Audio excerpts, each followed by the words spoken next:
अपने हक की बात करोगे तो गोली खाओगे,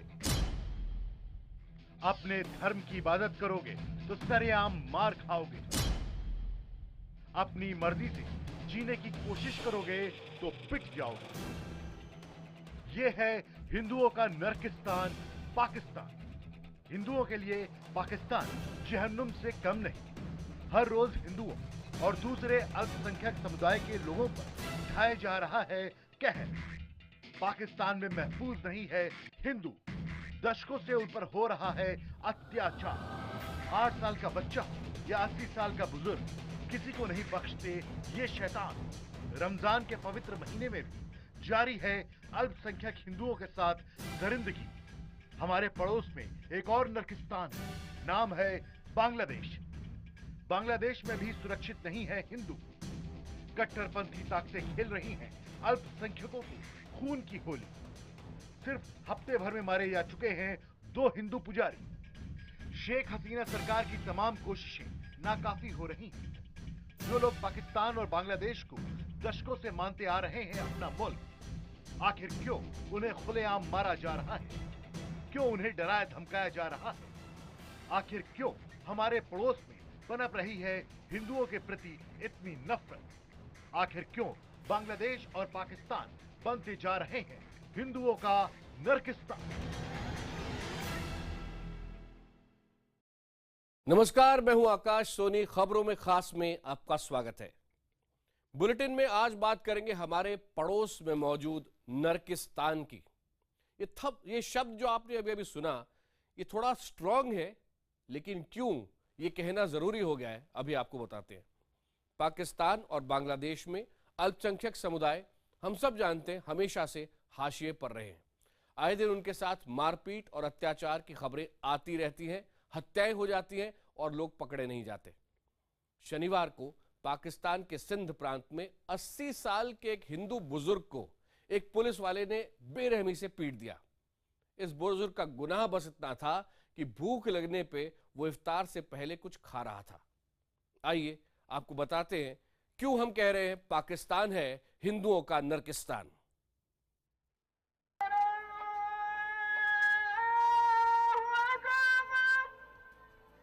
रमजान के पवित्र महीने की रौनक कुछ अलग ही होती है। खुदा के बंदे रोजे रखते हैं, ऊपर वाले की इबादत करते हैं और पूरी दुनिया के लिए अमन और भाईचारे की दुआ मांगते हैं।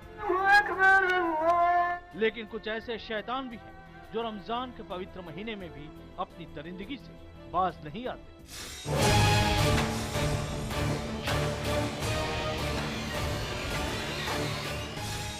ऐसे ही कुछ शैतानों ने पाकिस्तान को हिंदुओं का नरकिस्तान बना दिया है। जरा गौर से देखिए इस बुजुर्ग। नाम गोकुलदास, उम्र 80 साल, पता जिला घोटकी, सिंध, पाकिस्तान। चेहरे पर चोट, हाथ से बहता खून और चेहरे पर बदहवासी। इनकी हालत बता रही है कि किसी शैतान ने इन्हें बेरहमी से मारा है। चलिए आपको पूरी घटना तफसील से बताते हैं। शनिवार की शाम 80 साल के गोकुलदास अपने घर में बैठकर कुछ खा रहे थे। इसी बीच आसपास रहने वाले मुस्लिम समुदाय के लोगों ने उन्हें खाते हुए देख लिया। आपको बता दें कि रमजान के चलते दुनिया भर के मुसलमान रोजे रखते हैं और शाम को तय समय पर रोजा खोलते हैं। इसके बाद इफ्तार की दावत होती है। लेकिन जिस वक्त गोकुलदास अपने घर पर खाना खा रहे थे, उस वक्त रोजा खत्म नहीं हुआ था। इफ्तारी में आधे घंटे से ज्यादा का वक्त बाकी था और यही बात आसपास रहने वाले लोगों को नागवार गुजरी। उन्होंने आनन फानन में पास के पुलिस चौकी में इसकी शिकायत की। वहां मौजूद सिपाही अली हसन मामले की पड़ताल करने गोकुलदास के घर पहुंचा। उसने इफ्तारी से पहले ही खाना खाने पर गोकुलदास को डपटना शुरू कर दिया। 80 साल के गोकुलदास ने दलील दी कि वो हिंदू हैं और रोजा नहीं रखते। साथ ही ये भी दुहाई दी कि उन्हें बहुत भूख लगी थी, इसलिए उन्होंने थोड़ा सा खाना खा लिया। ये सुनते ही सिपाही अली हसन का पारा चढ़ गया और उसने गोकुलदास को बेरहमी से पीटना शुरू कर दिया। उसने ना तो बुजुर्ग गोकुलदास की उम्र का लिहाज किया और ना ही रमजान की पवित्रता का। इस हमले में बुजुर्ग गोकुलदास के चेहरे और हाथ में गंभीर चोटें आई। वहां मौजूद एक शख्स ने सिपाही हसन अली की दरिंदगी की यह तस्वीर सोशल मीडिया पर डाल दी। इसके बाद तो भारत और पाकिस्तान के तमाम इंसाफ पसंद लोगों ने ट्विटर पर गोकुलदास को इंसाफ दिलाने की मुहिम छेड़ दी। #Justice for गोकुलदास के नाम से छिड़ी इस मुहिम में लोगों ने सिपाही हसन अली को जमकर कोसा और उसकी गिरफ्तारी की मांग की। इस मुहिम को तमाम मशहूर हस्तियों का भी साथ मिला। शर्मनाक, घोटकी सिंध में हिंदू बुजुर्ग गोकुलदास को रोजे के दौरान खाना खाने पर पुलिस ने बेरहमी से पीटा। शर्मनाक, 80 साल के हिंदू गोकुलदास को घोटकी सिंध पाकिस्तान में खाना खाने के लिए पुलिस ने बेरहमी से पीटा। ये तो अति हो गई। ये हमारे आपके दादा हो सकते थे। शर्मनाक, बूढ़े पाकिस्तानी हिंदू गोकुलदास को रोजे के दौरान खाने पर सिंध पुलिस ने पीटा। गोकुलदास चाचा को पुलिस मीर हुसैन ने इफ्तार से 40 मिनट पहले खाना खाने पर पीटा। भयानक, पुलिस वाला अब सलाखों के पीछे है। ये अच्छी बात है कि गोकुलदास को जिस पुलिस वाले ने पीटा था उसे गिरफ्तार कर लिया गया है। सोशल मीडिया के बिना ये मुमकिन नहीं था। आखिरकार सोशल मीडिया की मुहिम रंग लाई और घोटकी पुलिस को मजबूरन अपने ही सिपाही को मारपीट के आरोप में गिरफ्तार करना पड़ा। पूर्व प्रधानमंत्री बेनजीर भुट्टो की बेटी बख्तावर भुट्टो ने खुद ट्वीट कर आरोपी की गिरफ्तारी की जानकारी दी। घोटकी में पुलिस ने बूढ़े हिंदू व्यक्ति को इफ्तार से पहले खाने पर पीटा। पुलिस वाले को गिरफ्तार कर लिया गया है। पाकिस्तान में हिंदुओं और दूसरे अल्पसंख्यक समुदाय के लोगों पर अत्याचार की खबरें नई नहीं है। इसी महीने की 6 तारीख को कराची में 2 हिंदुओं की गोली मारकर हत्या कर दी गई। सूत्रों के मुताबिक दोनों हिंदुओं को जजिया न देने पर गोली मारी गई। जजिया एक तरह की फिरौती है जो मुस्लिम बहुसंख्यक इलाके में अल्पसंख्यकों से वसूली जाती है। जानकारी के मुताबिक सिर्फ सिंध प्रांत में हर महीने करीब 25 हिंदू लड़कियों को अगवा कर लिया जाता है। बाद में इनका इस्तेमाल गुलाम के तौर पर होता है।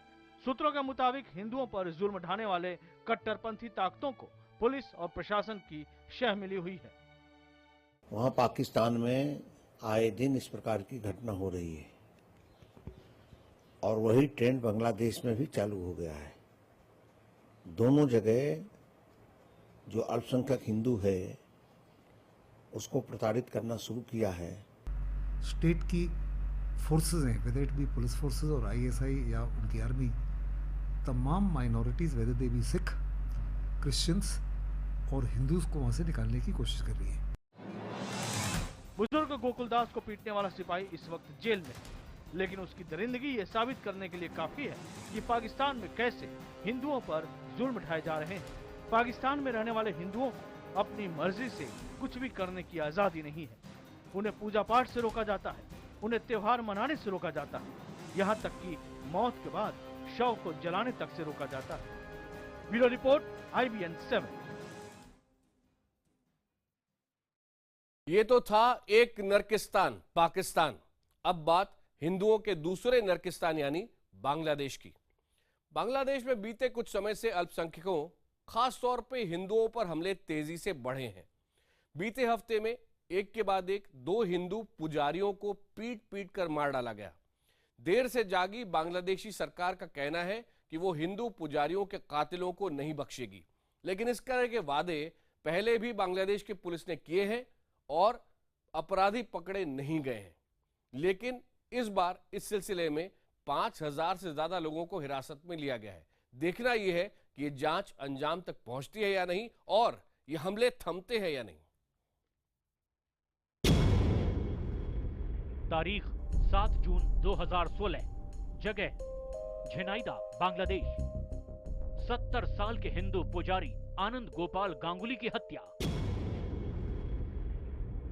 तारीख 10 जून 2016, जगह पाबना, बांग्लादेश। 60 साल के हिंदू पुजारी नित्य निरंजन पांडे की हत्या। सिर्फ 4 दिन में 2 हिंदू पुजारियों को बेरहमी से पीट पीट कर धारदार हथियारों से हमला करके मार गिराया गया। ये है हिंदुओं का नर्किस्तान बताए जा रहे बांग्लादेश की सच्चाई। बांग्लादेश के झेनाइदा में रहने वाले 70 साल के आनंद गोपाल गांगुली साइकिल से नालडंगा बाजार पूजा कराने के लिए जा रहे थे।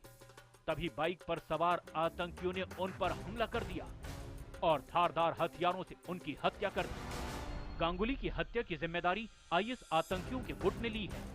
इसी तरह पाबना जिले के हिमायतपुर में रहने वाले 60 साल के नित्य निरंजन पांडे भी सुबह टहलने निकले थे। पांडे ठाकुर अनुकूल चंद्र परम तीर्थ आश्रम में रहते थे। सुबह के वक्त सुनसान इलाके में घात लगाए बैठे आतंकियों ने उन पर हमला कर दिया और उनकी हत्या कर दी। अल्पसंख्यकों पर लगातार हो रहे हमलों और हत्याओं को लेकर बांग्लादेश सरकार का जमकर विरोध भी हो रहा है। तमाम संगठन सरकार के खिलाफ सड़कों पर प्रदर्शन कर रहे हैं। देर से जागी शेख हसीना सरकार ने आतंकियों की धरपकड़ तेज कर दी है। पुलिस ने 85 आतंकियों समेत 5300 से ज्यादा लोगों को गिरफ्तार किया है। इनमें आईएस और जमातुल मुजाहिदीन बांग्लादेश के आतंकी भी शामिल हैं। माना जा रहा है कि अल्पसंख्यकों पर हो रहे ज्यादातर हमलों के पीछे जेएमबी के आतंकियों का ही हाथ है।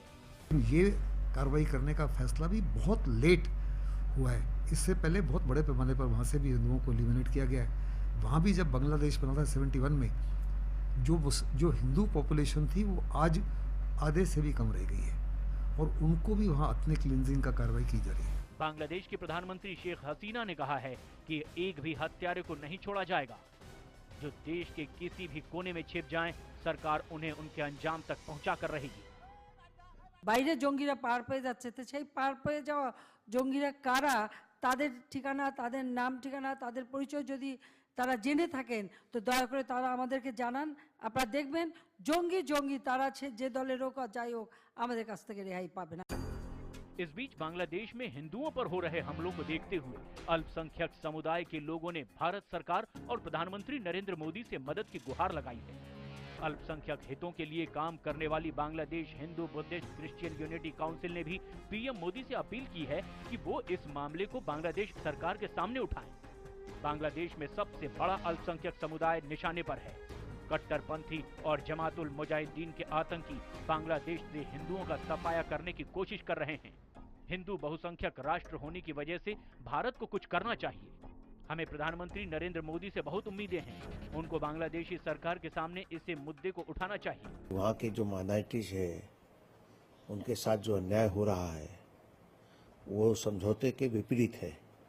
देश का जब विभाजन हुआ तो सबने एक दूसरे के दिए सुरक्षा की गारंटी दी थी। अब वो गारंटी खत्म हो रही है। कट्टरपंथी इस्लामिक स्टेट और जमात उल मुजाहिदीन बांग्लादेश के आतंकी लगातार हिंदुओं और दूसरे अल्पसंख्यकों को निशाना बना रहे हैं। साथ ही साथ इस्लाम विरोधी ब्लॉगर और पुलिस वाले भी इन आतंकियों के निशाने पर हैं।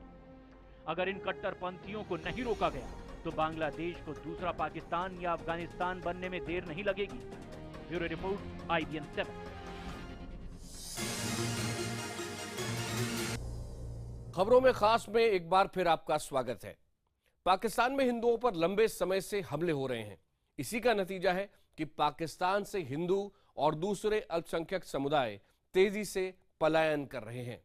1947 में जब भारत और पाकिस्तान का बंटवारा हुआ था तब पाकिस्तान में हिंदुओं की आबादी तकरीबन 17% थी और आज ये घटकर 17 से सिर्फ 2% रह गई है। पाकिस्तान यानी हिंदुओं का नरकिस्तान, यह हम नहीं सारी दुनिया कहती है। अल्पसंख्यकों के लिए जहन्नुम की तरह है पाकिस्तान। इन अल्पसंख्यकों में हिंदुओं की तादाद सबसे बड़ी है, इसलिए अत्याचार के सबसे बड़े शिकार भी वही हैं। हिंदुओं को लेकर पाकिस्तान में रहने वाले लोगों की सोच कैसी है, ये कुछ दिन पहले एक टीवी शो में नजर आई। इस शो में एक कलाकार ने हिंदुओं के लिए जिस तरह के शब्दों का इस्तेमाल किया वो हम आपको सुना तक नहीं सकते। तुमने नवाज शरीफ साहब का जमीन खरीदा? मैं खरीदने लगा था जी, फिर ओ एक हिंदू खरीद लिया। Really?